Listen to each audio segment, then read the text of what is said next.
د کومو کسانو سره چې ټلنار او یوپون سیم دی دا ویډیو د هغې کسانو دپاره ده که تاسو کتلي یو څو ورځونه په سوشل میډیا الکترونیک میډیا دا خبره چلیږي چې ټلنار کمپنۍ چې ده هغې په پاکستان کې کار چې دی هغه پرېښودلو او ټلنار کمپنۍ چې ده دا ختمه شوه. نو ځینې کسان وایي زموږ سره چې کم سیمان دي دا به هم د دې سره ختمیږي او کومو کسانو ته چې پته ده چې دا کمپنۍ چې ده دا خرڅه شوې ده نو هغه وایي چې د دې سره به پیکیجونه بدلیږي یا په سیګنل کې به څه فرق راځي.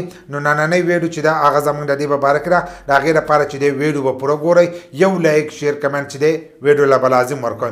نو د یو څو ورځونه چې کومه خبره چلیږي چې ټلنار کمپنۍ چې ده دا په پاکستان کې ختمه شوه نو دا د جون نه دا خبره چلیږي چې په جون کې دا خبره شوه چې ټلنار کمپنۍ چې دا به پی ټي سی ایل والا چې دی دا به اخلي. نو اوس هغه خپل هر سره چې دی په هغې باندې دستخط وکړه او ټلنار کمپنۍ چې دا پی ټي سی ایل والا واغسته. نو اوس پی ټي سی ایل والا چې دا کمپنۍ واغسته نو زموږ دا سیمان چې دی دا به د دې سره ختمیږي. نو د دې سره به ستاسو سیمان چې دی دا به نه ختمیږي ستاسو چې کومې نمبرې دي دا به په خپل ځای باندې خو خالي کمپنۍ چې دا هغه پی ټي سی ایل والا واغسته. نو ځینې کسان وایي چې زموږ پیکیجونه به څنګه نو پیکیجونه چې دي هلن ساعت چې دي دا به د اشته حال باندې لکه کم پیکیجونه چې تاسو استعمالوئ نو د 3 میاشتو 5 شپږو میاشتو پورې چې دی دا به د اشته حال چلیږي. د هغې نه وروسته او بیا هغه وایي چې موږ به دې کې بدلي راولو دا د هغو وینا ده. اوس دا پته نه لګي چې میاشت پس پکې بدلي راولي سبا پکې بدلي راولي خو د هغو دا وینا ده چې 5 شپږ میاشتې پس چې دی موږ به دې کې بیا بدلي راولو.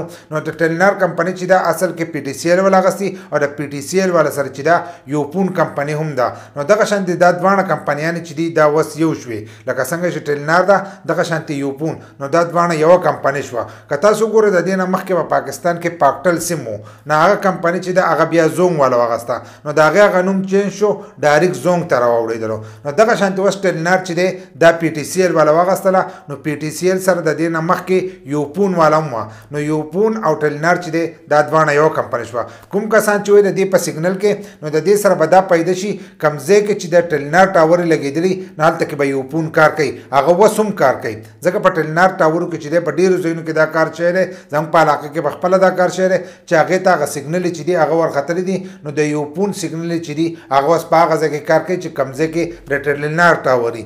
دغه شانتې که د یوپون کوم ځای کې ټاور وي نو هلته کې به د ټلنار سیم چې دی دا به کار کوي. نو د دې سره به دغه پیدا چې ستاسو سره چې کوم ټلنار سیم دی یا یوپون سیم دی نو دا به هر ځای کې کار کوي.